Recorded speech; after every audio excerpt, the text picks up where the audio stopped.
நான் மேல வந்து வியூ பாக்குறோமோ இல்லையோ, மேல வரும்போது ஃபுல்லா ஜோடி ஜோடியா தான் பாத்துன்னு வரோம். எல்லாம் ஜோடி புறாக்கள் தான். வாழ்க்கையில முறையா இப்பதான் அண்ணனுக்கு டவர் மெட்ரோல ஏற போறேன். சுத்தி சுத்தி சுத்தி சுத்தி போறோமே. கவிதை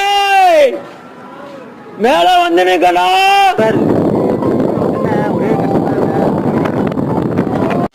எனக்கு வருத்தம்ப்பா, எனக்கு ரொம்ப வருத்தம். மெட்ரோவை வந்து பாத்துட்டோம். இப்ப வந்து கீழே போறோம். கீழே போகும்போது எத்தனை ஜோடி உட்காந்துன்னு சொல்லி நின்னே போலாம். 1 2 3 4 5 6 7 8 9 10 11 12 13 14 15 மொத்தம் 15 ஜோடி உட்காந்துருக்காங்க. ஐயாப்பா, நல்ல ஸ்பாட் நண்பர்களே. நீங்க லவ் பண்றீங்க அப்படின்னா கண்டிப்பா இங்க கூட்டணும் வாங்க. உங்களுக்கு நல்ல ஒரு டைம் பாஸ் ஆகும். Best recommended place for lovers.